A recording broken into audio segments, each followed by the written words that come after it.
Bueno, es un gusto estar con ustedes, querida comunidad de Sacro Exorcismo. Nuevamente continuamos con este nuevo formato. Tuvimos la oportunidad y el privilegio de contar con la presencia del padre Javier Luzón en una entrevista en el canal de Sacro Exorcismo. Hoy tenemos otro gran privilegio y es contar con un gran hermano, con un gran amigo de la casa que es Víctor Gamboa. Víctor Gamboa es teólogo, es demonólogo, es escritor y tiene mucho conocimiento y mucha experiencia en todo el campo del exorcismo, la liberación, el combate espiritual.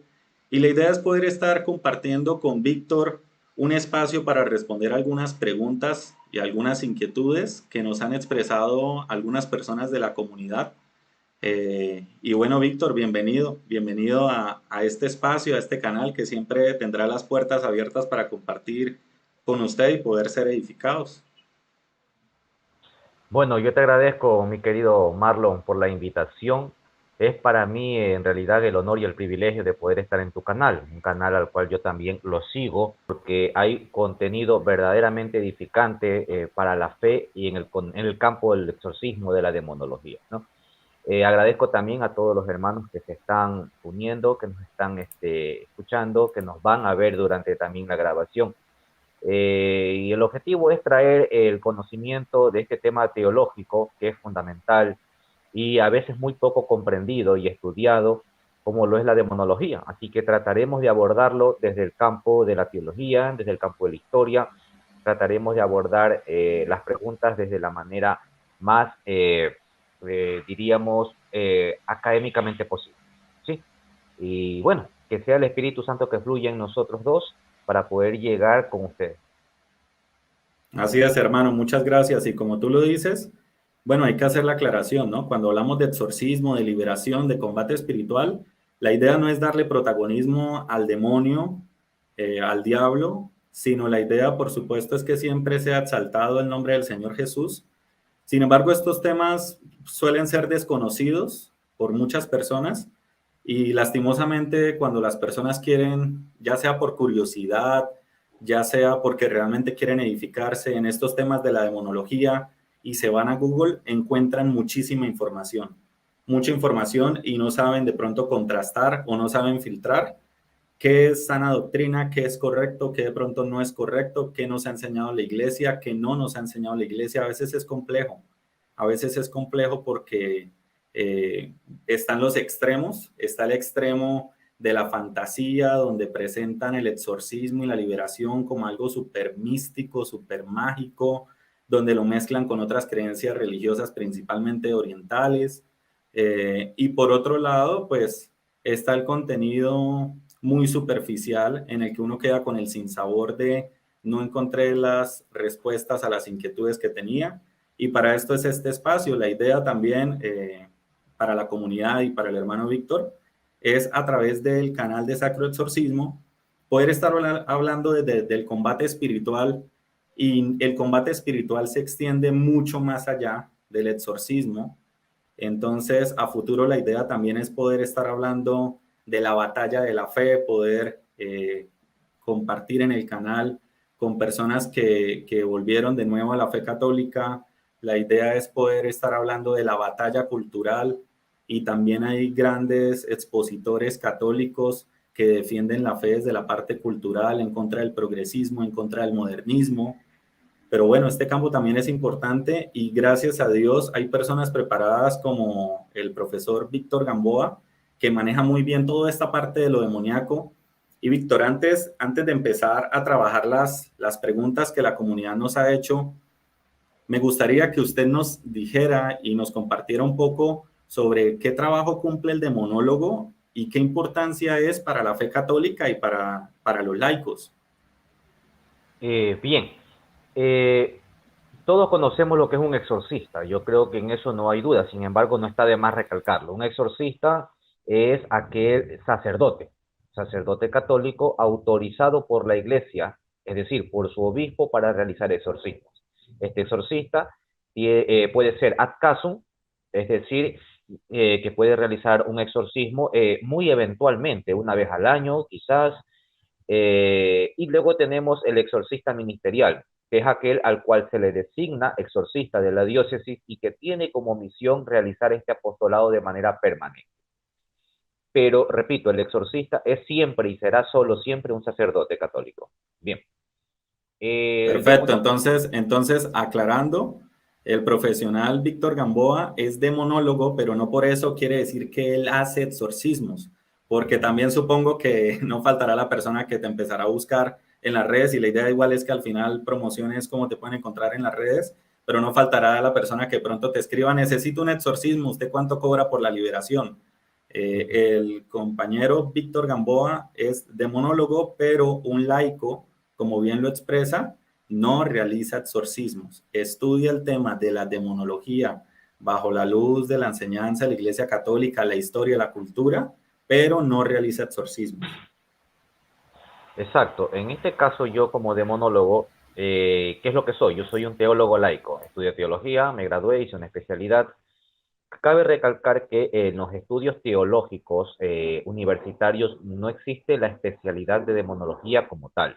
Tampoco existe la de angelología, tampoco existe la de mariología, etcétera. Sin embargo, un teólogo, como la teología es tan amplia, extremadamente extensa como la medicina, entonces uno se especializa en ciertos campos. Yo opté por la demonología por una sencilla razón, porque es un tema bastante, como lo dije en un principio, incomprendido. Mucha gente cree que sabe del demonio, pero cuando comienzas a dialogar con esta persona te vas a dar cuenta que en realidad sabe poco o nada. Y ese desconocimiento lleva a mucha gente a enseñar, es decir, aunque son maestros, entre comillas, a enseñar cosas muy equivocadas sobre el tema del demonio.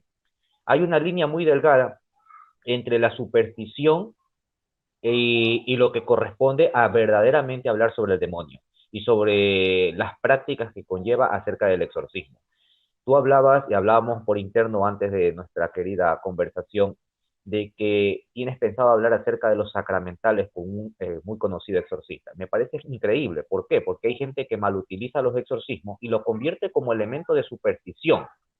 Entonces, eso puede llevar a muchos errores. Ahora, el teólogo demonólogo que estudia la demonología desde diversos campos, desde las religiones comparadas, estudiamos al demonio desde las distintas religiones, principalmente monoteístas, es decir, el judaísmo, el islam y lógicamente el cristianismo en todas sus variantes.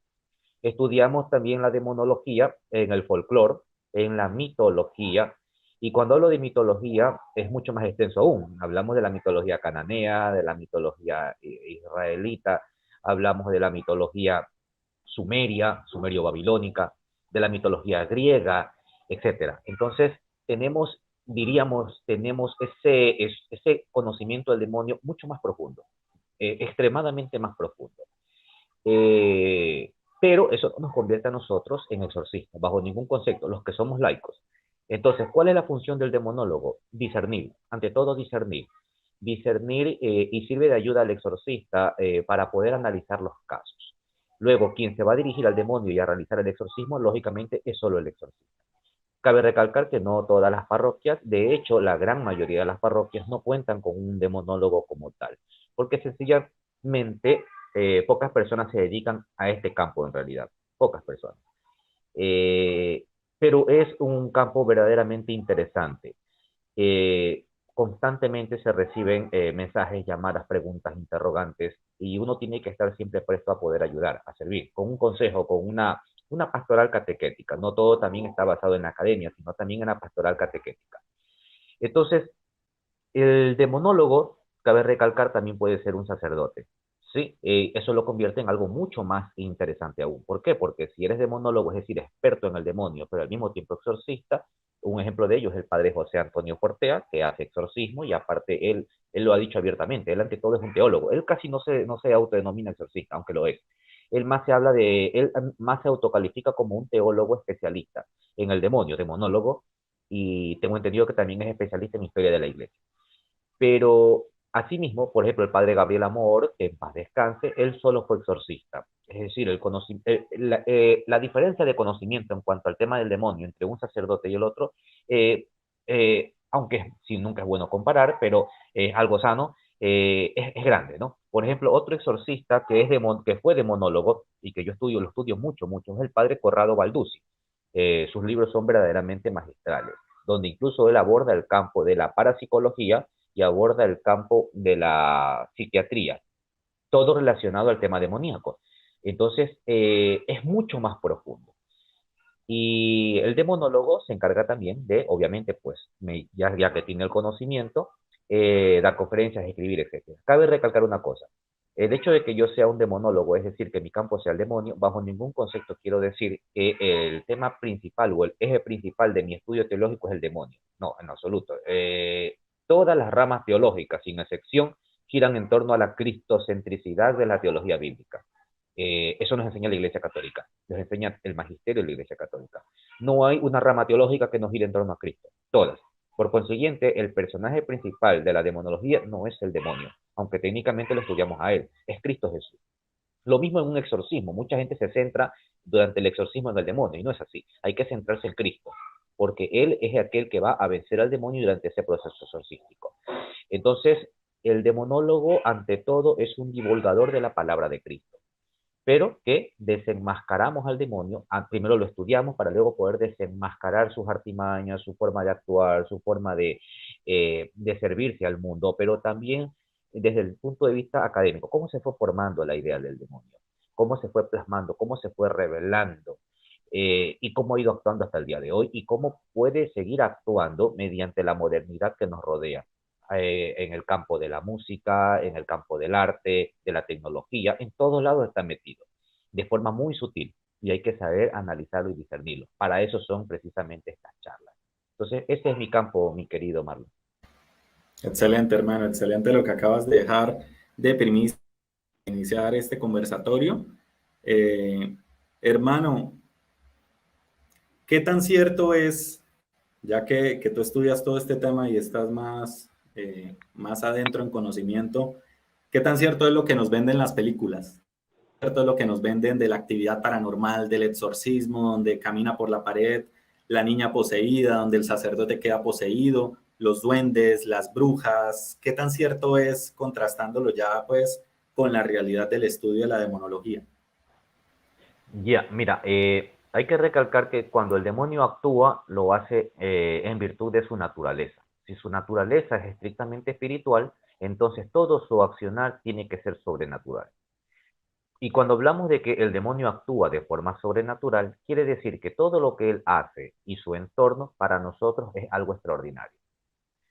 Pero ese extraordinario, ese evento extraordinario, que no se puede explicar bajo las leyes de la física, ni del razonamiento común, tampoco implica que puedan haber eventos tan extremadamente exagerados como los vemos en las películas.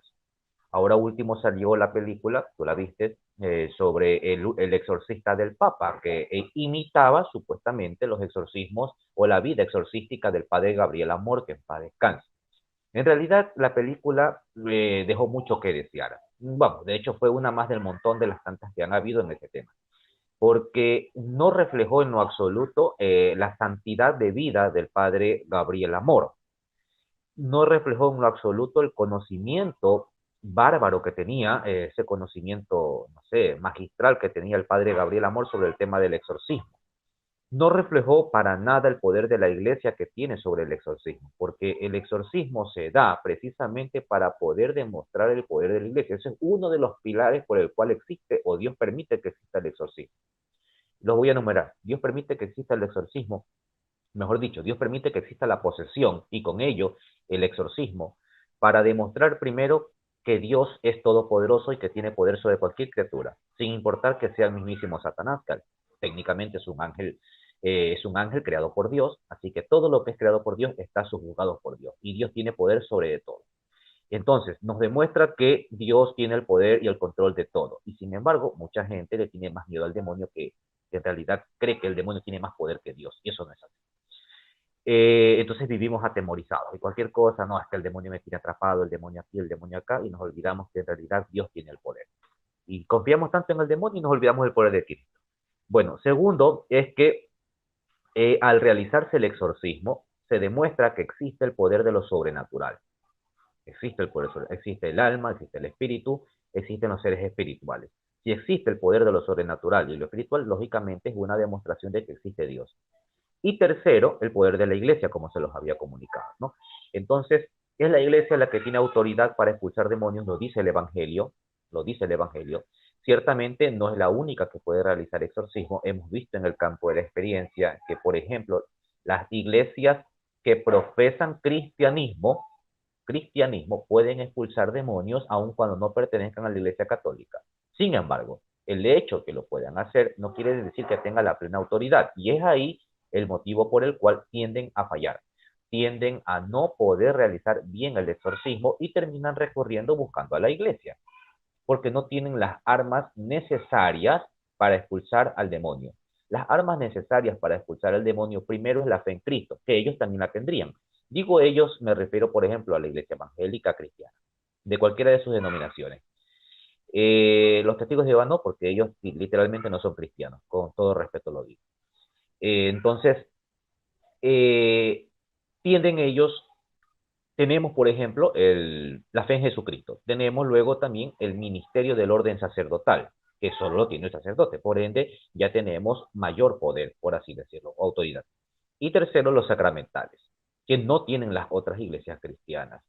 A lo mucho, yo he visto pastores cuando expulsan demonios, a lo mucho es utilizar la Biblia, lógicamente, y lo mucho que he visto usar es un crucifijo. Crucifijo solamente la cruz sin Cristo colgado en la cruz.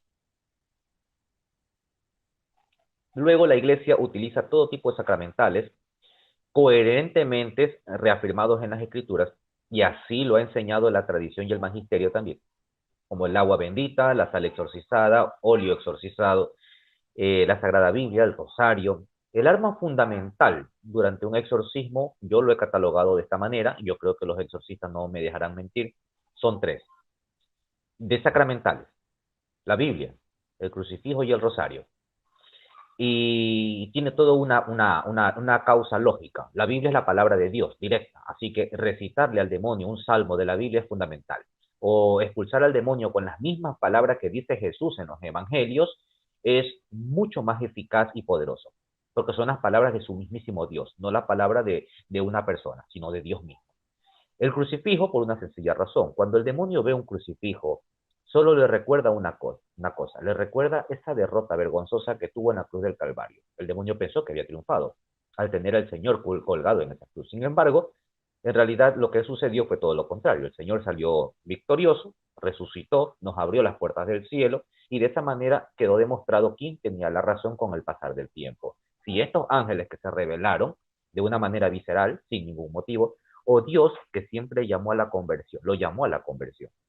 Y en ese sentido, podemos darnos cuenta que a la larga siempre Dios tuvo la razón, que fue un Padre de misericordia, un Dios amoroso, que no quería la rebelión, que hizo todo lo posible para evitar que estos ángeles se rebelaran, pero que en virtud de que Dios no es abusivo, sino que permite el libre albedrío, entonces estos se desviaron por cuenta propia, aun cuando el amor infinito los llamaba a la conversión.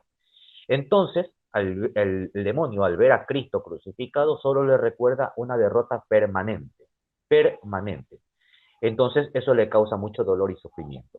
Y tercero, el rosario por una sencilla razón, porque después de Jesucristo no existe una persona más virtuosa que la Santísima Virgen María. En un relato del padre Corrado Balduzzi, que él lo traduce en su libro El diablo existe, perdón, ese es en el libro de la posesión diabólica, él narra un exorcismo y durante todo este relato, que es muy largo, él dice una pequeña frase, ¿no? Dice así, que el sacerdote le preguntó al poseso: has insultado a la iglesia, al papa, me has insultado a mí, has insultado a Jesucristo, pero me doy cuenta y me llama la atención de que a la Virgen María no la has insultado. A pesar de que te he mostrado el rosario, te he rezado oraciones marianas, ¿por qué no la insultas a ella? Vamos, no es que el padre quería que la insulte, pero tenía ese interrogante, ¿por qué no la insultas a ella?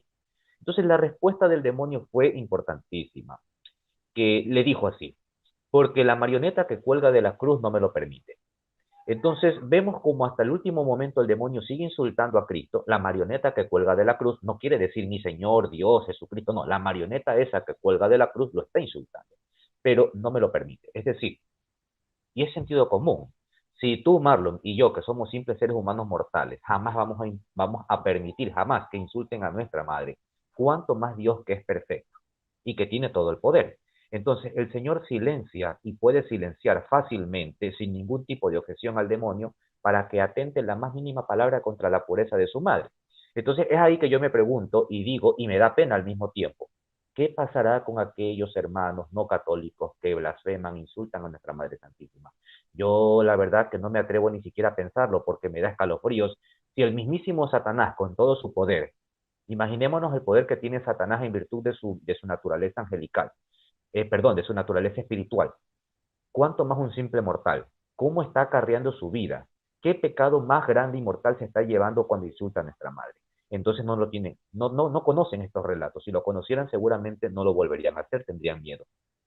Entonces, eh, todo esto me lleva a mí a pensar de que la Iglesia Católica, y es por eso que se realizan los exorcismos, tiene todo este poder, poder que le ha dado Cristo, ¿no? Entonces, esa es la eficacia del exorcismo, de lo que se puede ver en el exorcismo real. Luego, cosas como que en las películas, ¿no? Que suben paredes, o en la película del exorcista, donde la niña, la película de allá de los años 70, ¿verdad? Que vira todo el cuello y Tuerce todo eso. 360 grados la cabeza. Ah, que dicho sea de paso, en realidad la posesa no era mujer, era varón.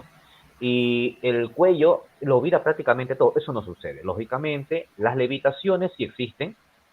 Personalmente nunca he visto una en los exorcismos que yo he estado, pero sí está documentado por grandes exorcistas. Y sin embargo, la levitación es tan sutil, como he escuchado a un exorcista, que a veces pasa desapercibido. Y solo un ojo bien entrenado, es decir, un exorcista bien entrenado, puede percatarse de lo que está sucediendo. Luego en las películas vemos que prácticamente topan el techo, ¿no? Entonces, esas cosas no se dan. Pero sí hay eventos sobrenaturales. El demonio puede hablar en cualquier lengua, incluso lenguas desconocidas. Y esto es sorprendente porque la persona que está poseída, que puede ser incluso un niño, una niña, que apenas está aprendiendo su propia lengua, puede hablar en otra lengua. ¿Sí? Y aquí quiero hacer una aclaración, Marlo. No sé si puede ser que quizás algún psiquiatra o un psicólogo nos esté escuchando y dirá, bueno, en el campo de la medicina tenemos una respuesta para esto, y eso se llama el síndrome del idioma extranjero. Pero no es así. ¿Por qué? Porque el síndrome del idioma extranjero, para los médicos que nos están escuchando, saben perfectamente que para que esto suceda, normalmente tiene que haber un trauma craneal, que esto genera algo desconocido aún todavía, pero que el paciente puede hablar en cierta lengua que no es su lengua materna. Sin embargo, también aquí hay un requisito, y es que el paciente en algún momento de su infancia tuvo que haber estado en contacto con esta lengua. Es decir, por ejemplo, a los 3 años de edad vivió 2 meses en Estados Unidos y escuchó obviamente la lengua inglesa, ¿no? Y aunque él habla español, entonces, cuando sufre este trauma cráneoencefálico, ¿ok? Trauma craneal, y resulta que le da este síndrome del idioma extranjero, habla inglés. Pero vamos, hay dos antecedentes. Uno tuvo el trauma y dos estuvo en contacto. Con el proceso no pasa eso. Primero, no ha sufrido ningún tipo de trauma craneal. No se ha golpeado, no ha habido ningún trauma. Segundo, nunca ha estado en contacto con esta lengua. Y entonces eso nos lleva a pensar de que aquí hay algo, una causa sobrenatural, que va mucho más allá de lo que la ciencia médica nos puede decir. ¿Okay? Y otra cosa, en el síndrome de la lengua extranjera, normalmente las lenguas se repiten. Es el inglés, el italiano, el francés, hasta el mandarín, por último. El griego, el hebreo, que son lenguas ya mucho más complejas que las lenguas románticas que nosotros conocemos, ¿no? Otro de los eventos sobrenaturales es el poder de la clarividencia. Quiero recalcar que ese poder no lo tiene la persona sigue siendo igual, la persona no ha cambiado nada. No es que ha desarrollado un don ni nada, es el demonio que está ejerciendo simplemente. Es decir, que cuando el demonio no actúa, esa persona no podrá hacer absolutamente nada. El poseso me refiero. Entonces, el demonio, como es un ser espiritual y puede ver lo que el ojo humano no puede ver, entonces el demonio sí puede saber lo que se encuentra, por ejemplo, detrás de esa cómoda y que nadie le ha dicho, pero dice, mira, ahí se encuentra, qué sé yo, ahí se encuentra una esclava, ahí se encuentra esa cadenita de oro que tiene una perla en el centro. ¿Y cómo lo supiste? Si tú recién te traje aquí a la parroquia, ¿cómo sabes que ahí está, atrás de San Aquel, ahí está esa cadenita? Bueno, es que el demonio lo sabe, porque puede verlo. No porque lo sepa todo, sencillamente puede verlo, pero el ojo humano no lo puede ver. Es decir, el poseso nunca supo que eso había ahí. Luego, como el poseso nunca está, no es que está perenne 20 las 24 horas poseído, siempre hay momentos de trance. Es decir, que en los momentos de lucidez no hará nada extraordinario en realidad. No hablará en lengua, no podrá ver cosas que no puede ver, que sola, mejor dicho, verá solo cosas que su ojo puede mostrarle, y solamente mostrará lo sobrenatural durante el trance. Luego su vida puede ser entre comillas normal. Digo entre comillas porque lógicamente no todo es normal, pero una persona que está poseída puede asistir a misa, puede ir a una reunión social, pero técnicamente no está del todo normal, ¿no? Aversión a las cosas sagradas. Ciertamente en algunas patologías psiquiátricas, más que todo de carácter de neurosis, hay cierto, cierto trastorno en el cual las personas tienen aversión a veces a las cosas sagradas, pero no solo a las cosas sagradas, sino también a todo tipo de fobias. En el caso del poseso auténtico, hay una aversión total a las cosas sagradas. Total, total. Que cuando termina el trance, eso no sucede. Eso no sucede. Lo cual en un paciente neurótico, eso es permanente, al menos hasta cuando esté sobre el efecto de la medicación o pase el proceso. Entonces, hay eventos sobrenaturales. Son muchos más, pero estos son los más llamativos, diríamos, los más fáciles de recordar, de los eventos sobrenaturales. Hay movimientos, etcétera, etcétera. Y es muy notorio también que cuando es algo psiquiátrico, la persona puede llevar muchos años de tratamiento con dosis extremadamente elevadas sin tener ningún cambio, sin tener ninguna mejora, pero las personas que necesitan que se realicen sobre ellas algún exorcismo presentan cambios súper notorios de un momento a otro. Entonces, esto es algo también como para agregar a lo que tú estás diciendo. Así es. Bueno, hermano, excelente, excelente todo lo que nos estás compartiendo. Yo estoy aquí solamente prestándote atención, aprendiendo también de tantos conocimientos. Para muchas personas, el demonio es sencillamente algo mitológico, algo que en algún momento en las creencias de las culturas o de los pueblos antiguos se inventó. Entonces las personas dicen, no, eso de los demonios no es cierto, eso de los demonios son mitos del pasado. Si bien es cierto que en el lenguaje verbal de muchas culturas ya se hablaba del demonio, no quiere decir por eso que el demonio no exista o que sea solamente un mito. Entonces yo te quería preguntar, Víctor, ¿qué es un demonio y desde qué momento el ser humano empieza a hablar de demonios? Bien, ¿qué es un demonio ante todo? La pregunta es un poco compleja, porque la pregunta, si tú me preguntas a mí qué es un demonio, yo te pregunto, ¿para qué público quieres que te responda? Porque la respuesta que te voy a dar yo no te la va a dar la misma un musulmán, no te la va a dar la misma un judío, no te la va a dar, yo te puedo responder desde mi fe católica. Desde mi fe católica, ¿qué es un demonio? Un demonio es un ser espiritual, de naturaleza estrictamente espiritual, creado por Dios, pero que primero fue un ángel, luego dejó de serlo. ¿Cuándo dejó de serlo? No lo sabemos. ¿Cuándo pasó de ser un ángel, es decir, un ser estrictamente espiritual que cumplía la función de ángel, para luego ser un espíritu maligno y rechazar absolutamente a Dios? No sabemos cuándo sucedió. Lo único que podemos conjeturar es que esto sucedió antes de la creación del hombre. Las causas, hay al menos yo he clasificado tres causas y ya las voy a decir. Entonces, ¿qué es un demonio? Es un ser estrictamente espiritual, no tiene cuerpo. Maligno, decía el Papa Paulo VI, pervertido y pervertidor. Es decir, que hay malignidad eterna en toda su naturaleza, en toda su mente, en toda su voluntad, que tiene como objetivo siempre la perversión del ser humano, la caída del ser humano. Así como él cayó en desgracia y su caída es irreversible, su venganza y odio hacia la creación infinita de Dios y perfecta de Dios, que es el ser humano, quiere exactamente lo mismo. Entonces, el demonio, ¿cómo cómo fue implantándose en la memoria de la persona? No lo sabemos. No sabemos nosotros porque, como te digo, hay muchas culturas. Cada cultura lo vio de diferente manera. Es más, unas culturas ni siquiera creyeron en demonios. Y mira, yo te voy a decir una cosa, mi querido Marlon. Cuando tú abres las escrituras, tú tienes aquí el libro de la Biblia, ¿ok? Y a veces creemos que la creencia del demonio llegó con la misma creación del hombre, y no es así, en realidad no es así. cómo Dios permitió que la existencia del demonio se vaya revelando fue de una manera muy paulatina, lenta, muy lenta, pero se dio. Y esa revelación llegó a su punto máximo con el cristianismo.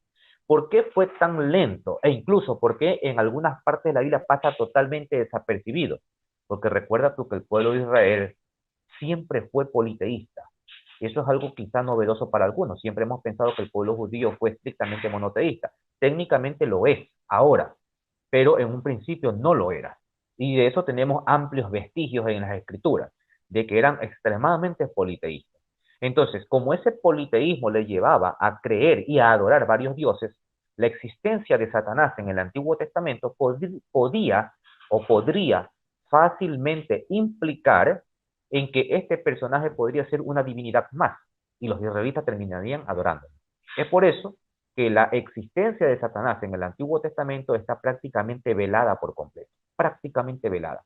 Yo sé que hay hermanos que quizás están pensando, vamos, Víctor, estás diciendo tú una locura. Ahí está la serpiente en el Génesis, ahí está Satán en el libro de Job. ¿Cómo es que está velado? Bueno, les digo algo.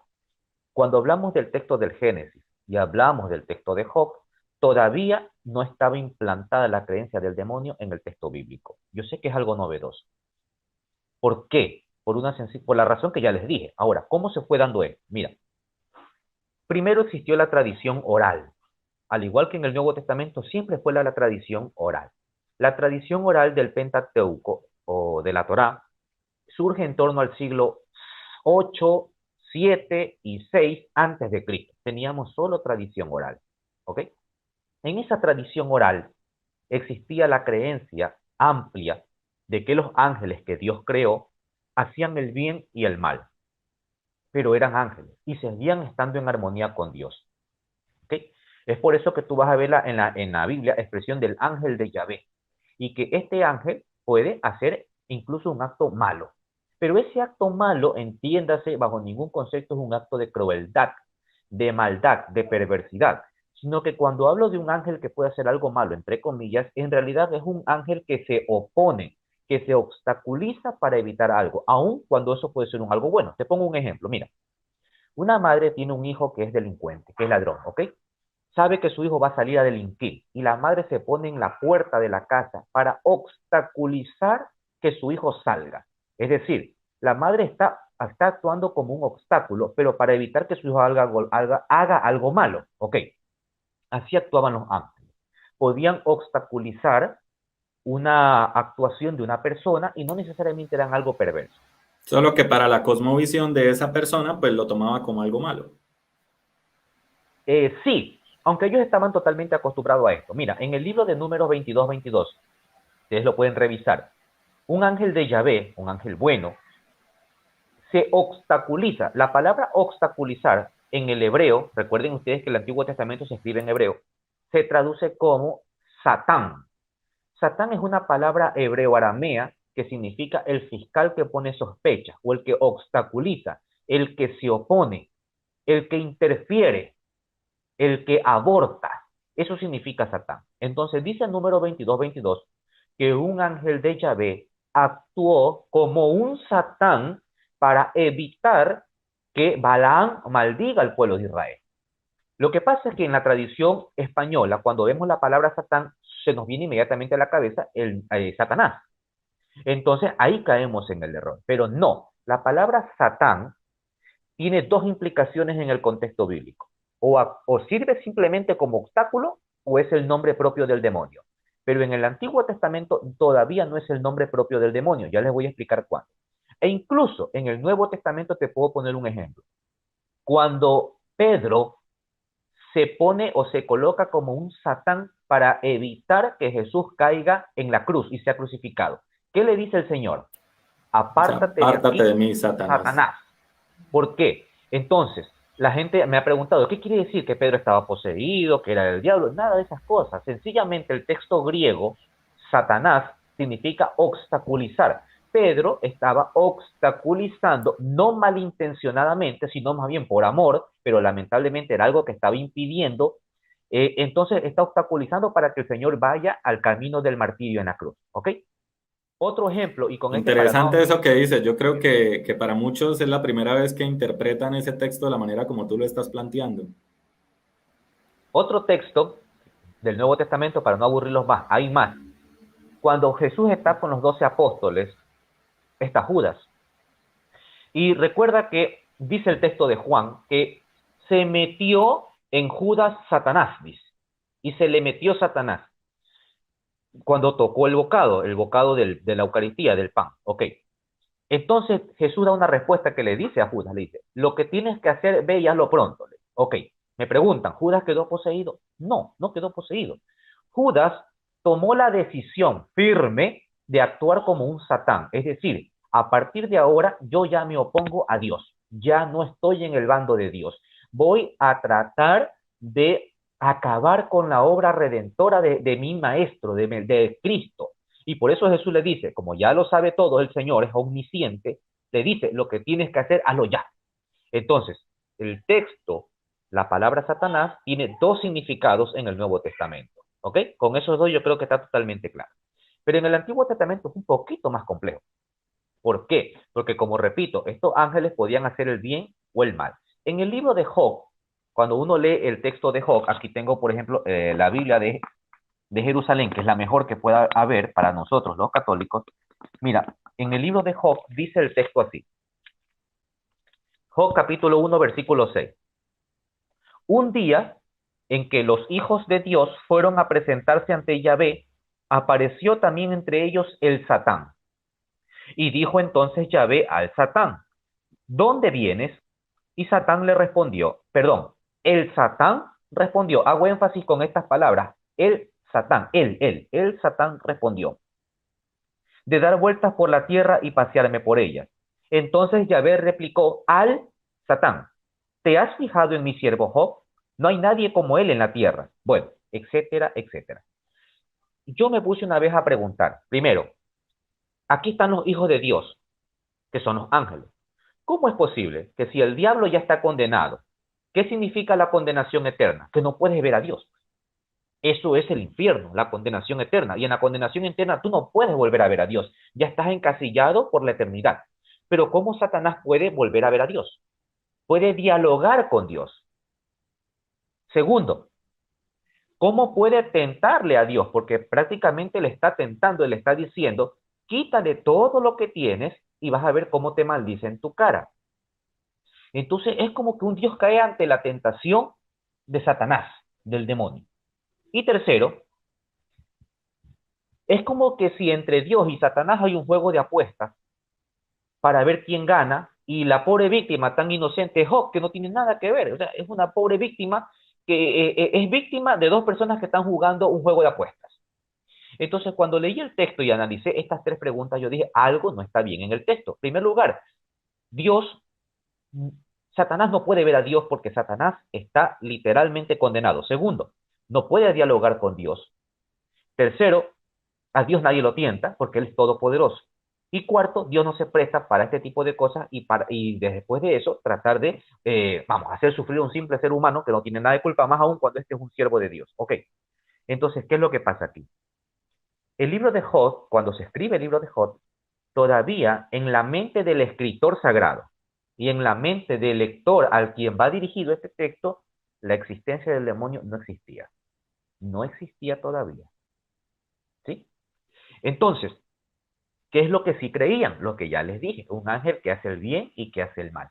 Este ángel que está aquí, que se aparece entre los hijos de Dios, es un ángel bueno, pero que actúa como un el Satán, que actúa como un al Satán. Por eso le dice énfasis, perdón, en el él y en el al Satán. Actúa como un oponente.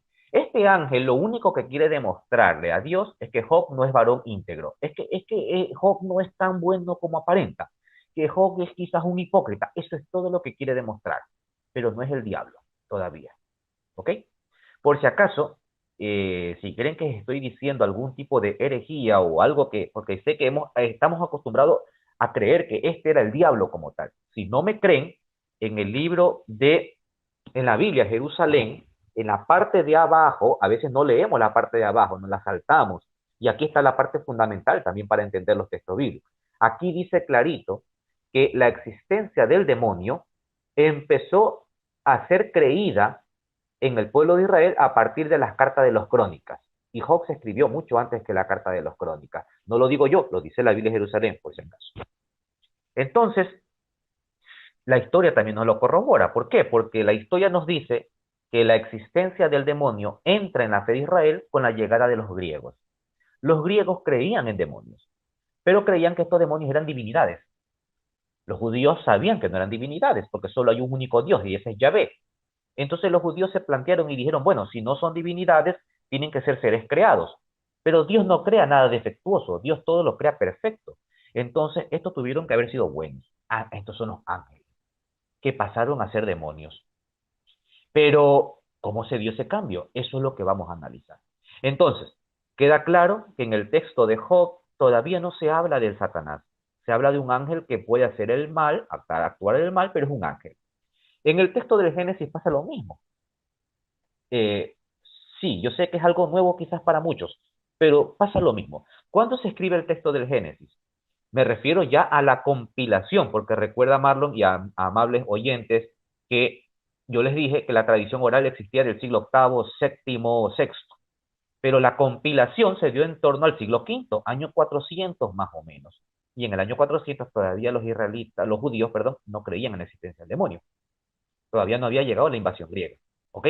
Entonces, la serpiente, ¿quién es la serpiente que está tentando para el pensamiento de la época? Quiero recalcar, para el pensamiento de esa época. Sí, para la cosmovisión del escritor y de los Por oyentes si de la acaso. época. Exacto. ¿Quién era la serpiente? Cuando, cuando los israelitas eran sometidos a exilio a distintos lugares, ¿quiénes estaban rodeándolos? Egipto, Siria, Persia y todas estas regiones que eran más potencia que el pueblo de Israel. Entonces, cuando eran sometidos, ellos acaparaban las muchas doctrinas, culturas, religiones, etcétera, etcétera, de los pueblos que los tenían sometidos. En este caso el pueblo de Egipto. Al punto de que en la tierra de Israel habían o se adoraban dioses egipcios. Eso muy poca gente lo sabe. Se adoraban dioses. Y quienes adoraban a los dioses egipcios eran los mismos israelitas. Es más, hubo un intercambio cultural religioso, porque incluso en Egipto se crearon sinagogas donde se adoraba al dios Yahvé. Y eso poca gente lo sabe. Bueno, eso nos enseña la arqueología moderna. Bueno, entonces, eh, en la divinidad egipcia, el dios principal era el dios Ra, el dios del sol, que tenía un gran enemigo, que era el dios Apophis, que es la serpiente, que trata de tragarse al dios Ra en el ocaso del día, al sol. Eso fue tan importante porque la serpiente en la cultura egipcia era el dios de la fertilidad, de la lluvia, el dios de la sabiduría y de la vida eterna, de la astucia. Entonces, este enemigo del dios Ra pasó al texto sagrado del Génesis, no como enemigo de Dios directamente, y simboliza la serpiente, sino que simboliza también, al igual que en el pueblo de Egipto, la astucia, porque es la serpiente la que le dice, ah, si tú comes del árbol del bien y del mal, ¿sabráis que vas a ser igual que los dioses? Ok, lo está tratando de persuadir, esa es la astucia de la serpiente. Todavía no es Satanás en la cosmovisión de esa época. Cuando sabemos que este personaje, la serpiente, es Satanás, es en la cosmovisión cristiana.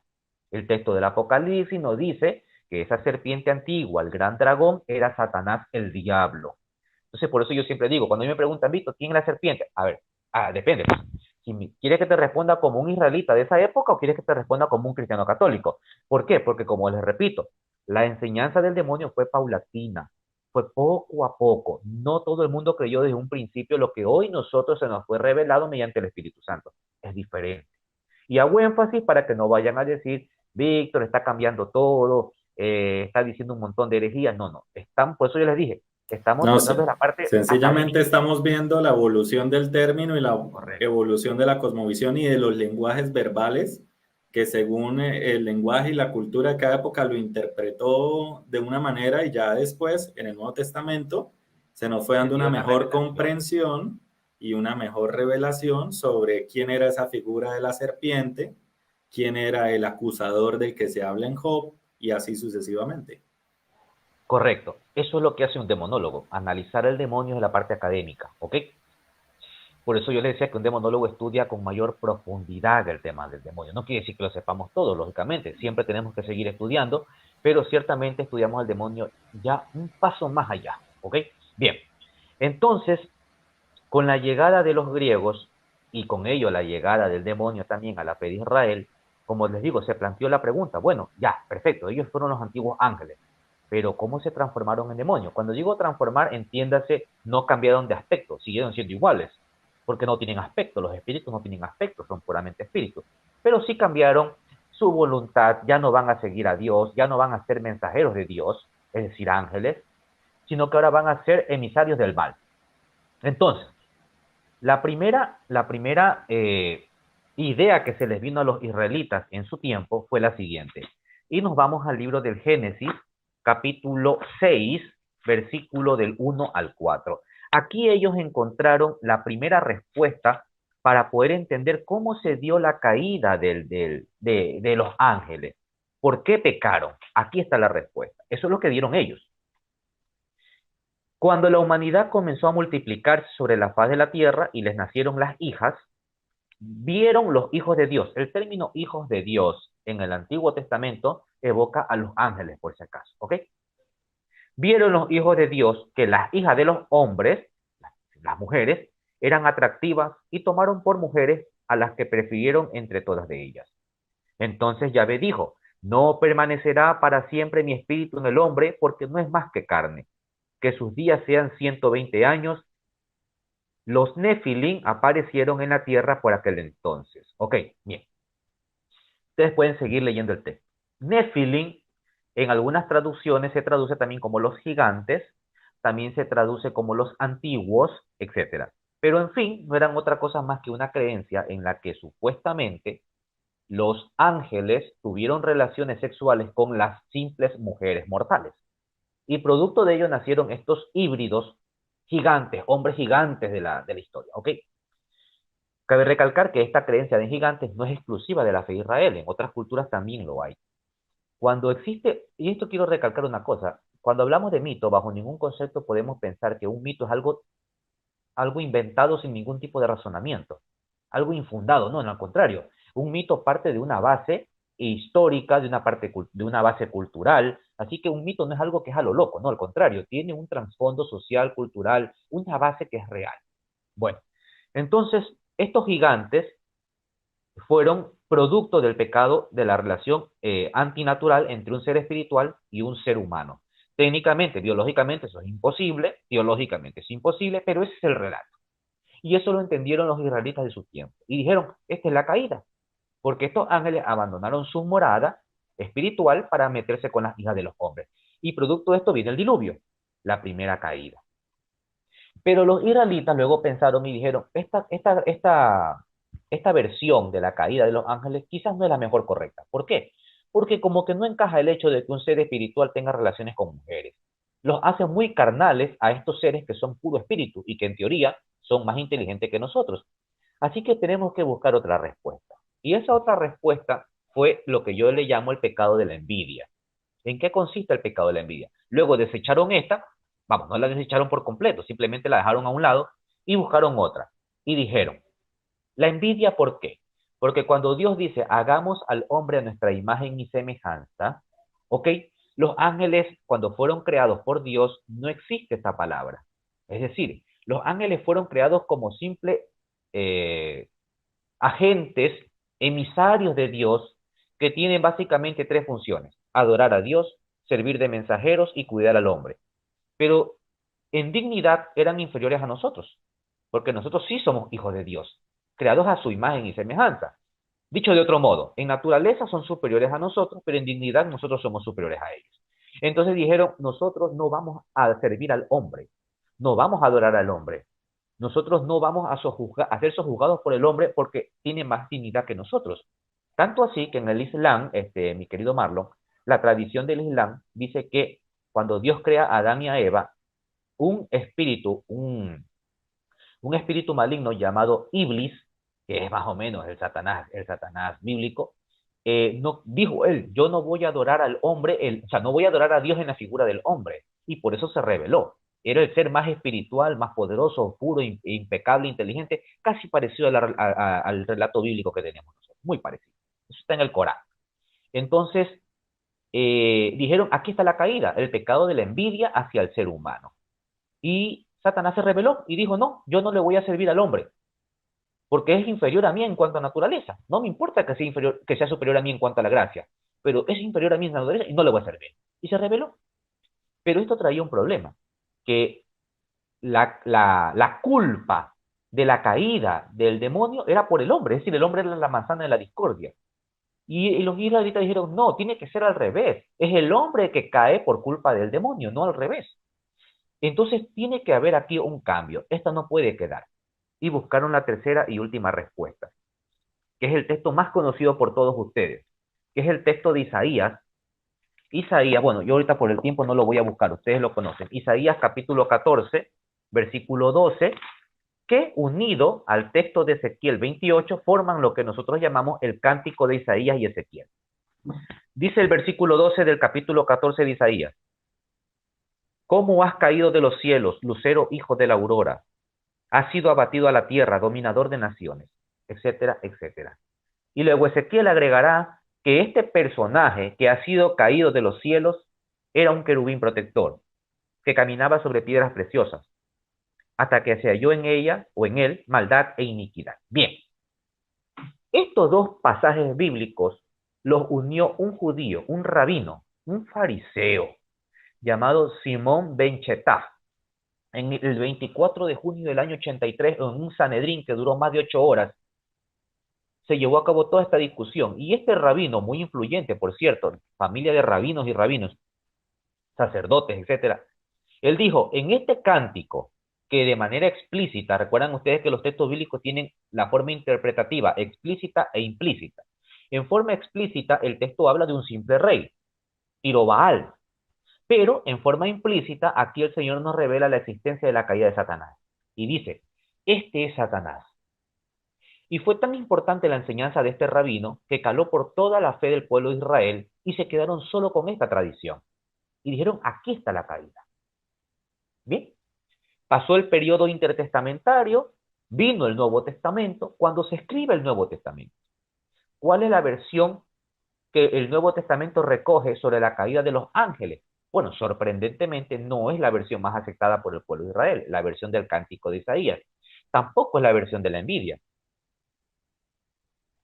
Sorprendentemente, la versión que coge el Nuevo Testamento es el pecado de la sexualidad, el primero.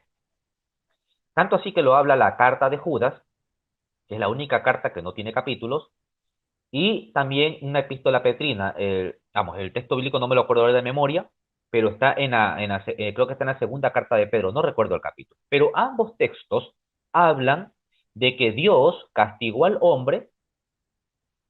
demonio, perdón, a los ángeles por haber mantenido relaciones con las hijas de los hombres.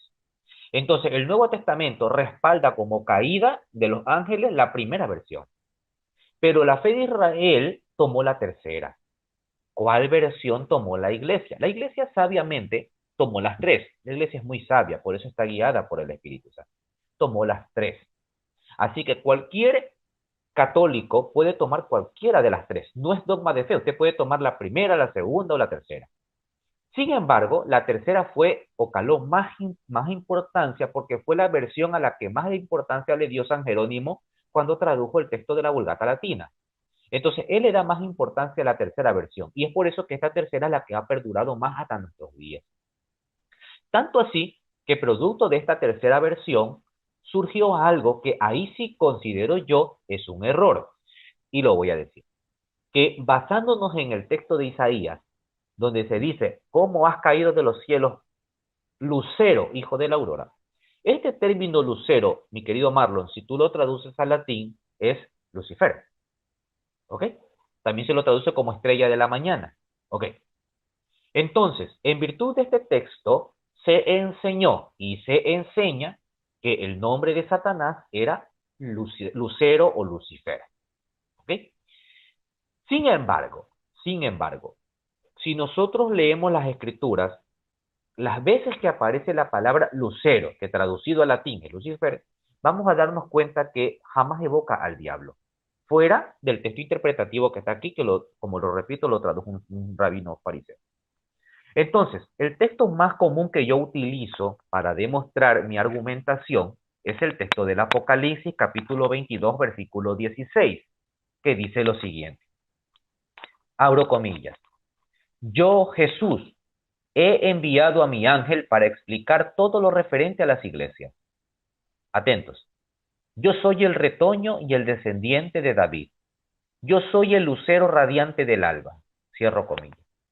¿Quién es el lucero radiante del alba? Si tú traduces ese texto al latín, ¿quién es el Lucifer radiante del alba que aparece en Apocalipsis 22:16? Es Jesucristo. ¿Ok? Es más, siempre pongo este ejemplo que me causó mucho chiste, mucha risa. Hace algunos años, cuando el Papa Benedicto cantaba en latín el pregón pascual, Sábado de Gloria, lo cantó en latín, y cuando tú cantas el pregón pascual, ahí sale el texto de este texto bíblico, aparece en ese pregón. Y los protestantes que no saben nada de esto, dijeron, el Papa está invocando a Lucifer, al diablo en el Vaticano. El Papa está alabando a Lucifer, sí, Ah, claro. exacto. El Pero, desconocimiento. exacto. Pero lo que no entendieron es que el término Lucifer, que se traduce como lucero o estrella radiante de la mañana, es un título que significa luz. Es por eso que en el libro de Juan, en la carta de Juan, Jesús dice, yo soy la nueva luz, la que alumbra en las tinieblas. Jesús es la nueva luz. ¿Ok? Entonces, producto de eso se partió con la enseñanza de que el demonio también se llamaba Lucifer. A lo largo de la historia ya cristiana, se enseñó esto, ¿no? Satanás y Lucifer es el mismo demonio como tal. Para mí, yo siempre prefiero decir Satanás y se acabó. Para mí no existe el nombre Lucifer evocado hacia el demonio. Para mí no existe eso. Para mí es Satanás y punto. Sin embargo, quiero hacer énfasis que hay algunos exorcistas, como el padre Gabriel Amor, el padre José Antonio Portea, el padre Balduzzi, que ya lo cité, y algunos otros padres que dicen que durante el exorcismo, los exorcismos, sí han podido percatar que existe tanto Satanás como un demonio llamado Lucifer, que está por debajo de Satanás. Ahí te quería hacer una pregunta, una intervención. Efectivamente, lo que tú dices, a veces se cataloga a Satanás, Beelzebú y Lucifer como si fueran demonios distintos. ¿Son Sí, demonios distintos? sí y no, depende. Si es en el texto bíblico, repito, Lucifer no existe, existe Satanás. Ok, Si es, sí. si es en el texto bíblico, Belcebú parece ser Satanás mismo. Parece ser. Digo parece ser por la siguiente razón. A Jesús se lo acusa de expulsar demonios por el príncipe de los demonios. El príncipe es el principal. Y la tradición judía y cristiana nos ha enseñado que el demonio principal es Satanás. Y Así si a es. Belcebú se le llama príncipe de los demonios, entonces a mí me lleva a pensar que los judíos creían que Belcebú y el diablo Satanás eran el mismo ente. Sin embargo, también sabemos nosotros que Belcebú no es otra cosa más que el desarrollo teológico de la divinidad llamada Baal del Antiguo Testamento. Baal significa gran Sí. señor y Belcebú significa gran señor de las moscas, aquel divinidad cananeo, fenicio cananeo adorado por estas tribus. Ok, entonces, eso en cuanto al relato bíblico. En cuanto a la enseñanza de la iglesia y de los exorcistas, he escuchado y leído que enseñan que el primer demonio es Satanás, siempre Satanás, el jerarca de todos. Por debajo de este está Lucifer, ¿ok? Por debajo de Lucifer viene Belcebú. Por debajo de Belcebú suelen poner vamos, aquí ya hay un poco de juegos, ¿no? A unos se ponen a Asmodeo, otros ponen a Leviatán, otros ponen a Meridiano, pero esa triada, no digamos nunca Trinidad, porque Trinidad es trideidad, es una trilogía Sí. más bien, una trilogía satánica, está más o menos así, Satanás, Lucifer y Belcebú. Y como repito, esto ya es algo más moderno, porque normalmente en la iglesia se enseñó que Satanás y Lucifer eran el mismo personaje, el mismo. Belcebú sí era parte. Mi querido Marlon, aquí voy a agregarles un dato histórico. La primera expulsión que se hace en forma pública, con psiquiatras, con periodistas, sobre un exorcismo, es precisamente a Belcebú en el siglo XVI en un milagro que se llama Milagro de Laon, porque sucedió en la ciudad de Laon, en la Catedral de Laon, en Francia. La niña se llamaba Nicole Aubry y fue expulsado el mismísimo Belcebú. Era la primera vez que se escuchaba Belcebú y que era constatado por O sea, periodistas. la primera vez que se escuchaba Belcebú en la liberación de un exorcismo, ¿sí? Exacto, y que dicho exorcismo sea al mismo tiempo presenciado por periodistas y psiquiatras. Eso era la primera vez para esa época. Y es importante es que este exorcismo fue tan importante que hay documentación en la catedral porque surgió el protestantismo pues, en esa época, siglo XVI. Entonces, este exorcismo sirvió para validar la eficacia de la Sagrada Eucaristía que los protestantes y católicos que se hacían protestantes estaban empezando a renegar sobre la eficacia de la Eucaristía. Recuerda que quien expulsa al demonio es Jesús, pero el símbolo principal, bueno, no símbolo, no me vayan a malinterpretar, el elemento principal de la expulsión del demonio en este exorcismo fue precisamente la Sagrada Eucaristía. ¿Ok? Entonces, esto sirvió de muchísimo para que los recién protestantes vuelvan a la fe católica. Entonces, Dios, por eso yo te decía en un principio, el exorcismo tiene como finalidad demostrar el poder de la iglesia. Aquí vemos un ejemplo de ello. Entonces, eso con respecto a la caída. Yo sé que me extendí demasiado, pero espero que haya quedado un No, poco claro pero el texto, claro, ¿no? quedó súper claro, hermano. Y bueno, ya que estamos hablando que diríamos que ellos son ángeles caídos, en la misma analogía en que los ángeles tienen distintas jerarquías, distintas funciones, en el mundo demoníaco también hay distintas jerarquías, distintas funciones. Mira, eh, vamos al texto bíblico. El texto bíblico no nos habla de una jerarquía. Eso hay que quedar claro. ¿En qué sentido? Habla de jerarquía, pero no habla de estructura. Es decir, no dice este es el primero, segundo, tercero, cuarto. Eso no aparece. ¿Ok? Sin embargo, aparecen nombres jerárquicos que están diseminados a lo largo de toda la economía de la Biblia. Por ejemplo, serafines, querubines, lo encuentras tú en el Antiguo Testamento principalmente. ¿Ok? Sí, En los así es. Salmos, y en Isaías y en los Salmos. ¿Ok? En Ezequiel también. Y en Daniel también. Pero Pablo trata de armar una jerarquía, más o menos, en Efesios y en Colosenses. ¿Ok? Menciona a tronos, virtudes, potestades, dominaciones. Sin embargo, en ambas cartas, tanto para los de Éfeso, perdón, tanto como para los de Colosa, difieren en la estructura. Es decir, no guardan esa unanimidad. ¿Qué nos deja claro el texto bíblico? De que existen jerarquías. Luego, ¿cómo se fue estructurando esta? La Biblia no nos lo enseña. Para eso está el magisterio de la iglesia, o al menos para eso está la enseñanza de la iglesia.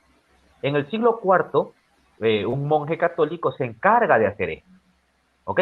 Entonces, él estructura una jerarquía donde nos enseña de que la jerarquía más elevada, y esto vale también para los ángeles como para los demonios, el primero es el serafín, luego le viene el querubín, y ahí le viene toda esta sección hasta abajo. El rango más bajo, por así decirlo, es ángeles. Pero quiero una cosa, claro, todos son ángeles. Yo pongo este ejemplo. Si tú vas a un destacamento policial, todos son policías. Aunque uno tenga el cargo de teniente, otro tenga el cargo de, no sé, capitán, subteniente, etcétera, Sí, etcétera. pero Pero, todos son pero, policías. pero todos son policías. Lo mismo pasa con ellos. Todos son ángeles, toditos son ángeles, pero uno tiene un rango más elevado que el otro. Y ese rango se da en virtud de su función. Unos están para adorar estrictamente a Yahvé, que son los que se encuentran ahí al lado del trono de Yahvé, esos son los serafines. Los querubines son más bien protectores, protectores. Yo me gustaría hablar algún día, Marlon, en tu canal acerca de los querubines, porque es interesantísimo. Tenemos una falsa idea de los querubines y podemos abordarlas en el campo de la academia bíblica. Bueno, los querubines están ahí para proteger el trono de Dios, pero otra cosa, para proteger el templo sagrado de Dios. Eso es importante, la función. Entonces, los otros tienen ya nombres más guerreros, virtudes, tronos, potestades, etcétera, etcétera. Pero todos son ángeles, ¿ok? Ahora, Satanás, ¿a qué jerarquía pertenece? Bíblicamente no lo sabemos. Solo sabemos que es el principal, el más importante, porque es el único que tienta a Jesucristo. Es el único que aparece en toda la economía del Nuevo Testamento, ¿ok? Ese es Sí, así Satanás, es. ¿ok? Pero no sabemos a qué jerarquía pertenece. ¿De dónde sacamos o deducimos que es un querubín? En el cántico de Isaías y Ezequiel. Por eso es que deducimos que es un querubín, ¿ok? Pero Ok. técnicamente la Biblia no nos lo dice. Ahora, ¿cómo es esto? Si Satanás es un querubín y se supone que es el jerarca, el más malo, perverso, poderoso, debería ser un serafín, pues. Por lógica, debería estar jerárquicamente más elevado. Bien, la respuesta es la siguiente. Suponiendo que su jerarquía sea el querubín, la respuesta sería la siguiente, que la jefatura de Satanás no radica en cuanto a su naturaleza, sino en cuanto a su grado de malignidad. Te pongo un ejemplo, mira. Eh, Vamos a suponer que tienes aquí un soldado raso y aquí tienes un teniente, ¿ok? El teniente está por encima del soldado raso, pero el soldado raso puede ser mucho más aguerrido, bravo, quizás mucho más fuerte, en términos del demonio, mucho más malo y perverso que el que está por encima jerárquicamente, ¿ok? Entonces, hay alguien o ángeles, mejor dicho, hay demonios que están por encima de Satanás en cuanto a jerarquía, pero no hay ninguno que esté por encima de él en cuanto a malignidad. Por eso él es el más poderoso, más poderoso, no en cuanto a autoridad por jerárquica, sino en cuanto a poder por naturaleza y malignidad. Él encabezó todo. Sí, sí, me hago entender. Podríamos, sí, sí, sí te entiendo perfectamente la idea, sí se está entendiendo. Me surge la inquietud de si en ese mundo demoníaco los demonios se someten a la autoridad de Satanás, porque estaríamos hablando de obediencia, porque sé y entiendo que hay un odio entre ellos mismos y que en ellos se cumplen todos los pecados capitales. Los Sí, demonios son perezosos, decía, no recuerdo si el Papa, pero hablando con el padre Javier Luzón, él lo comentaba. Pero podríamos hablar de que los demonios se someten a Satanás. sí, dicen los exorcistas, he leído, que los demonios se someten a Satanás aun cuando técnicamente no sería el jerarca más grande, ¿no? Pero sí se someten, ¿por qué? Se someten precisamente por ese grado de malignidad y poder que ejerce este ángel sobre el resto, perdón, este demonio sobre el resto. Entonces, sí que se someten. Hay exorcismos donde hay demonios que quieren salir porque son débiles, pero no salen. Y el exorcista le pregunta, ¿por qué no sales? Ya estás vencido. Y le dice, porque Satanás no me lo permite. O sea, Satanás todavía no me Interesante. permite que salga. O sea, un demonio puede retener a otro demonio inferior para evitar que salga. Entonces el exorcista terminará ya no por combatir a ese demonio débil, sino por ir por el principal, por el que lo está sometiendo.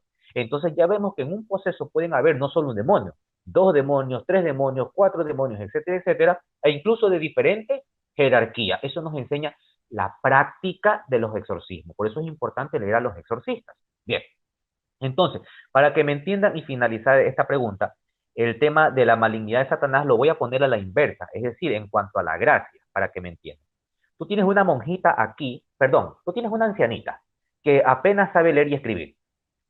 ¿Sí? Nunca ha cursado una escuela teológica, no tiene ni la menor idea de lo que es un exégesis bíblica, nada de eso, no tiene la menor idea. Por otro lado, tienes a un erudito, a un monje, escriba, conocedor de 5 lenguas, etcétera, etcétera, con doctorados y todas estas cosas. Ok, pero la viejita, que no sabe ni leer ni escribir, resulta que tiene una vida mucho más piadosa, de oración, de entrega espiritual, que el otro, que también la tiene, pero que por cosas del mundo o por ese afán académico, a veces se desprende de Dios. ¿Cuál de los dos tiene la gracia espiritual más elevada? ¿El que sabe más o el que practica más? Claro, Ok, espiritualmente diríamos la monja, así no exacto. tenga el conocimiento. Exacto. Lo mismo pasa, entonces, la gracia se da, no, la mayor gracia se da no por la jerarquía, sino precisamente por la gracia espiritual que tiene. Lo mismo pasa con el mal. Satanás quizás no sea el jerarca, pero sí el más malo de todos, y eso hace que esté en primer lugar por encima de todos los demonios. Yo creo que ahí quedó claro, ¿verdad? Perfecto. Perfecto. Así es, hermano. Bueno, hermano, y siguiendo la misma línea de lo que hemos venido hablando, te voy a plantear algunas preguntas y tú me dices sí o no y por qué. ¿Sí? ¿Podrían los demonios, un mismo demonio, estar en dos lados al mismo tiempo? Porque digamos que aquí podemos estar haciendo una oración de liberación para expulsar a Satanás y al mismo tiempo otra persona en Europa está haciendo la misma oración de liberación para expulsar a Satanás. ¿Está Satanás en ambos lados al mismo tiempo o son demonios distintos? ¿Cómo es esto? Ya, la respuesta es sí. Sí puede estar en dos lugares distintos o tres lugares distintos. Sin embargo, eso no quiere decir que el demonio sea omnipresente. El Que único es que un es atributo omnipresente. exclusivo de Dios, así es. Exacto. Entonces, pero si no es omnipresente, ¿cómo puede estar en varios lugares al mismo tiempo? En virtud de su naturaleza espiritual. Es la única respuesta que podemos dar. Yo creo que nadie más te podrá dar una respuesta. ¿Por qué? Porque técnicamente no sabemos cómo eso sucede. Nadie sabe cómo eso sucede. Así, lo único que podemos intuir es que en virtud de su naturaleza espiritual, como es puro espíritu, puede tener esa facultad de poder estar en varios lugares. Sin embargo, esa actividad es limitada por Dios, es limitada, ¿ok? Es decir, que no tiene tampoco la misma libertad de estar en todos los lugares como lo está Dios, ¿vale? Excelente, hermano, perfecto. Siguiente pregunta. ¿Podría un demonio conocer el futuro? Taxativamente no, taxativamente, no hay opción a ello. ¿Qué es lo que hace el demonio? ¿Cómo ayuda al santero, al brujo, al chamán, etcétera, etcétera? Te pongo un ejemplo sencillito. Yo voy donde el chamán, yo voy donde el chamán, le digo, ¿sabes qué? Ayúdame, quiero saber qué va a pasar con mi futuro. Ok, entonces él no puede saber el futuro, el chamán no lo puede hacer, es un simple mortal y ser humano, invoca al demonio. El demonio, ¿cómo le puede ayudar al demonio si el demonio tampoco conoce el futuro? El demonio lo único que va a atraparlo de la siguiente manera. Le va a decir al chamán todo lo que Víctor hace, las rutinas que Víctor hace. Entonces el chamán te va a decir, mira Víctor, yo sé que tú todos los días a las 5 de la tarde te tomas una taza de café escuchando a Carlitos Gardel. Ok, conoce simplemente conoce mis rutinas. Ok, Él hace conoce. deducciones Exacto. de todo lo que ve. Exacto, de todo lo que puede ver. Y sin embargo, el demonio no puede saber la rutina que yo puedo cambiar mañana. ¿Ok? Si yo ya mañana decido no hacer eso, él no lo va a poder intuir, no lo va a poder evitar ni siquiera nada, nada. Él se va a llevar el chasco de saber que él no sabe el futuro. Si así fuera, los chamanes, brujos y santeros creen que la lotería ni siquiera existiera, ¿no? Porque lógicamente pues sería un fracaso, una pérdida para las empresas que podrían saber los números de la lotería, podrían saber quién va a morir y quién no va a morir. Es decir, todas estas cosas, por obvias razones, está demostrado que eso no lo puede saber absolutamente nadie. Es más, si fuera así, entonces las personas más prestigiosas que deberían estar en el campo de la policía deberían ser ellos, bueno, que ayudarían a determinar dónde se encuentra ese delincuente que está escondido, que no lo encuentran, o para evitar un asesinato múltiple y cosas por el estilo. Entonces, está demostrado que todo eso es simplemente mentira. El demonio no puede saber, el demonio solamente intuye lo que yo puedo hacer y sin embargo está sujeto a mis cambios. Es por eso que el demonio puede intuir en mis debilidades pecaminosas, perdón, puede conocer mis debilidades pecaminosas, pero también puede conocer mis fortalezas. Entonces el demonio te va a tentar en tus debilidades. Y él sabe que tú eres muy fuerte en esto, entonces no va a perder el tiempo tentándote en eso. Va a decir, no, pero sí conozco sus debilidades, entonces te voy a tentar por ahí. Aun cuando esas debilidades pueden ser buenas incluso. Ok, entonces el demonio solamente intuye, pero bajo ningún concepto sabe el futuro, nunca. Y eso entonces va ligado también a que los demonios no pueden conocer los pensamientos de los hombres. ¿Es así? No, ellos solamente conocen, Dios es el único que conoce el pensamiento y el corazón del hombre. Lo dice la Biblia, el demonio no. A veces le damos, créeme que Marlon, le damos demasiado poder al demonio que no lo tiene. Es un ser creado. Sí, es superior a nosotros en naturaleza, pero es un ser creado. El demonio no puede hacer más allá, más allá. Bueno, hermano, y le quiero hacer estas, pues es un listado de preguntas que nos han escrito, recopiladas como desde las preguntas que más nos hacen hasta la que menos nos hacen. Pero me gusta mucho que las personas se interesen por estos temas, más allá del sensacionalismo, es porque realmente tienen las inquietudes y qué bueno para las personas que están oyendo, pues si se dan cuenta lo edificante que es este tipo de conversaciones con profesionales en el tema como es Víctor Gamboa. Bueno, hermano, ¿un demonio podría llevar a alguien a la muerte? Sí y no. En las películas tú ves que el demonio termina poseyendo al sacerdote, a la monjita, a los laicos, que el sacerdote coge un cuchillo y se lo entierra, y todas esas tonterías que tú puedes ver en las películas, que nada es real, lógicamente, eso no sucede. Dios protege a su ministro, esa expresión la dice el padre Fortea y cuando la leí me quedé encantado con esa expresión, es la realidad. los exorcistas y el grupo de laicos que está en el exorcismo son los más protegidos por Dios, por obvias razones, pues no Sí, consideran siempre claro. frente al demonio. Entonces, creer que sucede todo lo contrario, que Dios es cruel, sin misericordia, que abandona a sus hijos a la suerte, a sus hijos que están defendiendo la iglesia, que están luchando contra el enemigo de Dios, que es el diablo, resulta que Dios los abandona. No, eso es mentira. Dios los protege.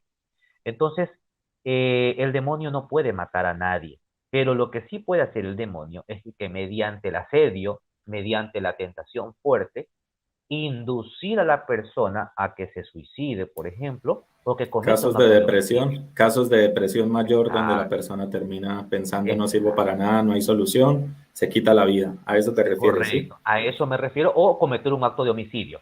Lógicamente, no quiero decir que todo criminal que ha cometido acto de homicidio es por culpa del demonio. Lógicamente que no. La gran mayoría de estas personas tienen un trastorno natural, digamos natural, vamos, un trastorno psiquiátrico de fondo, han sufrido de agresión, de violencia intrafamiliar, en la niñez, son consumidores de algún tipo de sustancias ilícitas y cosas por el estilo. ¿Ok?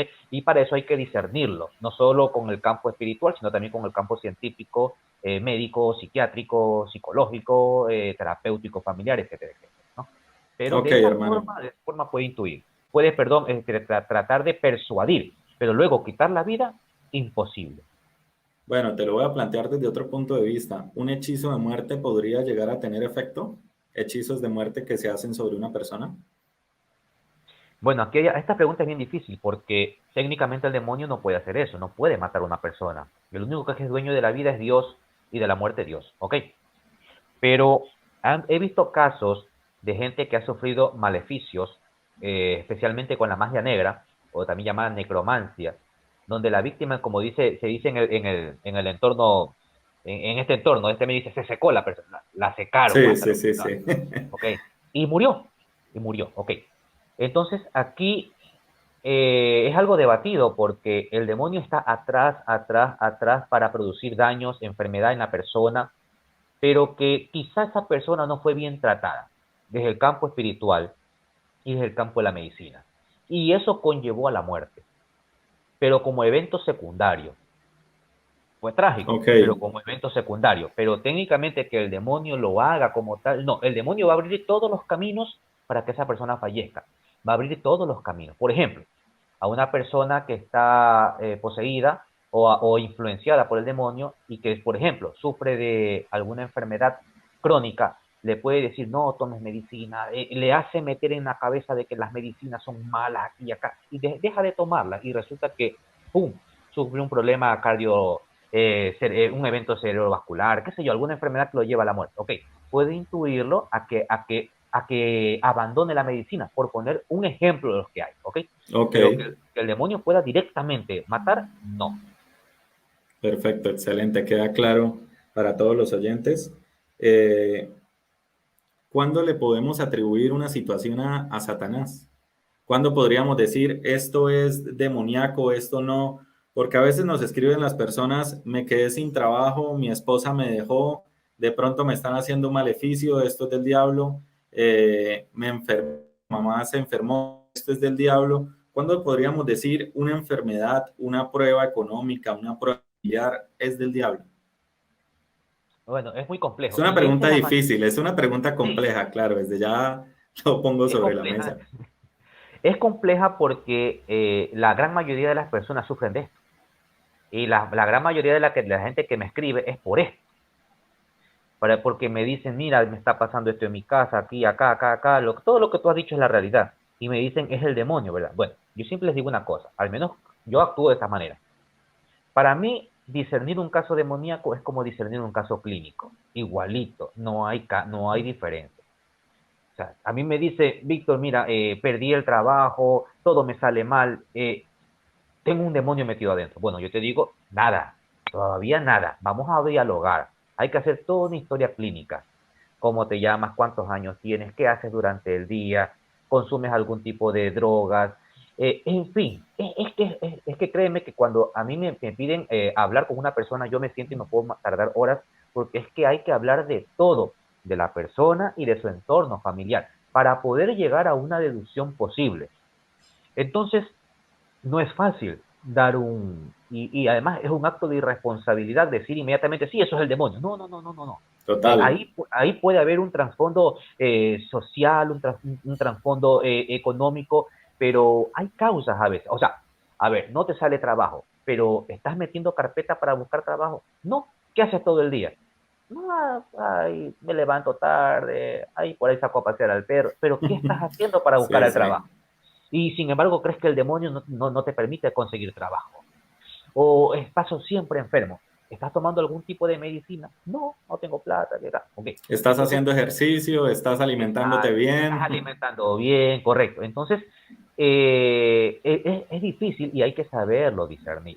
Eso no quiere decir que le vamos a quitar también al demonio sus eventos sobrenaturales, obviamente. Ahora, para que yo lo veo así, para que exista o poder quizá tener la idea de que verdaderamente algo demoníaco está surgiendo en ese evento, yo pienso que debería haber algo palpable.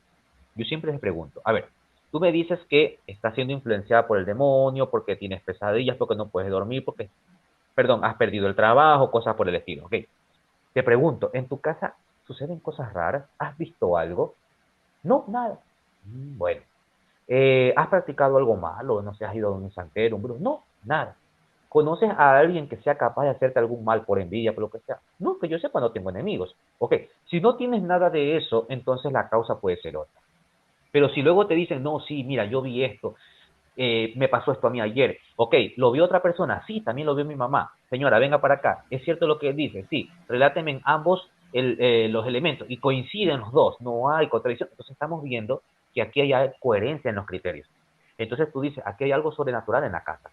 Si hay algo Acá hay algo sobrenatural que en la toca casa, analizar más de fondo. exacto, exacto. Entonces ahí tú ya puedes partir, tener esa primicia. O tú dices, no, a mí sí me hicieron maleficio, yo sé la persona que me lo hizo, me consta porque yo lo vi y me está pasando esto. Entonces ya puedes partir, no puedes dar tampoco un juicio a priori, pero ya tienes una base con que partir. Porque no todo lo que nos sucede es culpa del demonio.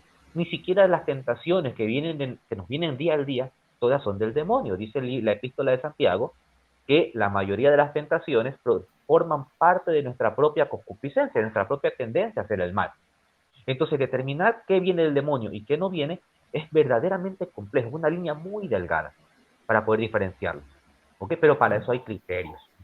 Excelente respuesta, hermano. Y para las personas que están oyendo este mensaje, es triste, es lamentable porque uno sabe que cuando uno está pasando por un desierto o una prueba económica de la salud familiar, espiritual, emocional, afecta mucho, sobre todo emocionalmente. Y lastimosamente las personas en ese estado emocional frágil terminan acudiendo a cuanto beneficio o consejo la gente le quiera dar y lastimosamente muchos terminan buscando, me recomendaron a un mago, me recomendaron que me bañara con agua de coco, me recomendaron que partiera una manzana en 4 partes en forma de cruz y la metiera debajo de la nevera, me recomendaron que me bañara con cierta planta medicinal para alejar las malas energías. Las personas que están oyendo este mensaje no se dejen engañar, no se dejen engañar por personas que creen tener una solución fácil para que consigan trabajo, para que consigan riquezas, para que consigan prosperidad. Adicionando a lo que tú estás diciendo, hermano, a veces esas mismas pruebas son necesarias porque esas mismas pruebas Dios las termina utilizando para formarnos, para fortalecer nuestra fe en medio de la necesidad. Y siempre yo les digo a las personas, piense por un momento en la vida de los apóstoles y en la vida de los santos. Llegaron a ser santos a través del sufrimiento, a través de las pruebas. Los apóstoles no eran personas millonarias que todo lo tenían fácilmente. Los apóstoles pasaron por necesidades. Dice Pablo que Dios lo hizo pasar por la riqueza, pero también por la pobreza. Los apóstoles sufrieron la persecución, sufrieron el martirio, sufrieron el rechazo. Y no por eso quiere decir que era algo demoníaco. Pero si llegaba el caso, como tú dices, Víctor, hay algunos indicios en el que uno dice, bueno, no, es que estuve jugando a la tabla Ouija, es que visité un brujo, visité un santero, es que acompañé a una amiga a una sesión de espiritismo y a partir de ahí empezaron a suceder cosas, es que mi suegra, es que mi hermano peleó conmigo por una herencia, es que en el trabajo me odian y yo creo que me están haciendo brujería y me están sucediendo estos hechos preternaturales o que no son naturales, científicamente o para los ojos humanos. Entonces ahí uno diría, preste la atención, busque el apoyo de un exorcista o de alguien que le pueda dar una orientación correcta, pero tenga cuidado porque hay muchas personas afuera como león rugiente buscando a quién devorar, buscando a quién engañar y a quién sacarle el poquito dinero que posiblemente esa persona tenga. Bueno, hermano, y quiero hacerle una última pregunta ya para ir terminando el tema. Y ahorita igual nos dices cómo te pueden buscar las personas en redes sociales. Y una última pregunta es, ¿por qué no todas las personas terminan poseídas o por qué no todas las personas visiblemente, ¿no? Entre comillas, terminan afectadas espiritualmente cuando practican rituales o cuando escuchan música satánica o cuando practican sesiones de chamanismo, espiritismo o de prácticas de la nueva era? Porque si en todo este medio estamos hablando que hay un mundo demoníaco de por medio, ¿por qué no todos terminan afectados psicológicamente y espiritualmente? ¿O así lo perciben las personas? Ya, mira, el demonio, si por el demonio fuera, él trataría de poseer a todo el mundo, ¿verdad? Porque el demonio lo que quiere es hacer el mayor mal posible a la humanidad, al ser humano, a quien le tiene más envidia. ¿Ok? Pero siempre decimos que Dios no se lo permite. Nada puede suceder en el curso de la historia, de la vivencia, sin que Dios no lo ha permitido. Entonces, el, aunque el demonio quiera poseer, Dios restringe la actividad del demonio. Entonces, hay personas que practican brujería, o mejor dicho, no que practican, que van donde un santero, que me dicen, Víctor, yo sí fui donde un santero, yo fui donde un brujo, y sin embargo no les pasó nada, ¿ok? Es porque Dios no ha permitido que el demonio entre en esas personas, ni como influencia, ni como vejación, ni como posesión, etcétera, etcétera, ¿ok? Sin embargo, hay asimismo la contraparte, hay personas que han ido una sola vez y quedaron afectadas terriblemente por el mal. Dios lo permite. ¿Y por qué Dios lo permite? Las causas las dije en un principio, ¿verdad? Los 4 parámetros que yo clasifiqué por qué Dios permitía la posesión demoníaca. Sí, así es. Entonces, Dios lo permite es por eso. Y perdón, ¿en qué va a terminar? Sencillo.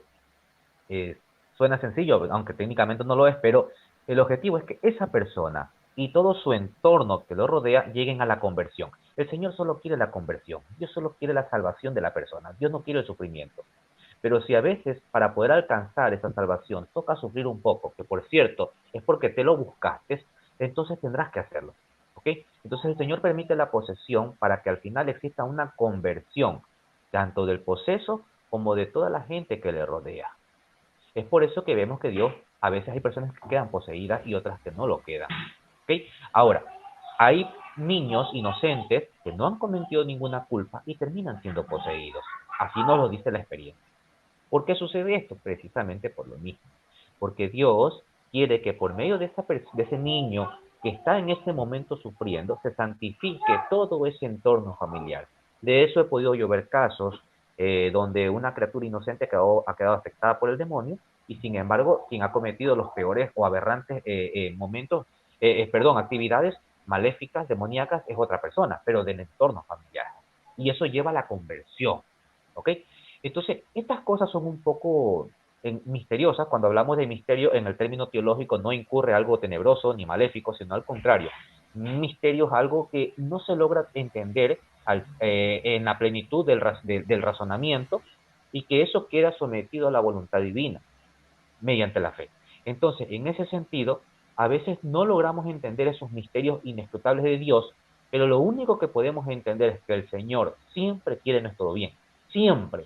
Es lo único que Él desea es que todos lleguemos a ese redil que dijo el Señor Jesucristo, que estemos con Él en el cielo, gozando de la gracia y la acción beatífica por la eternidad.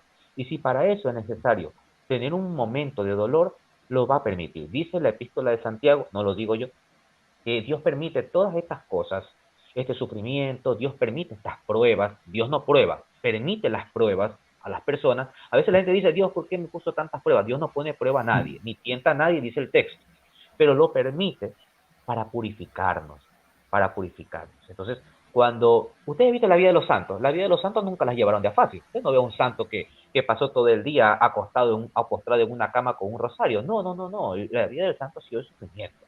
San Juan María Vianney y muchos santos han tenido que Así pasar es. por la terrible acción del demonio.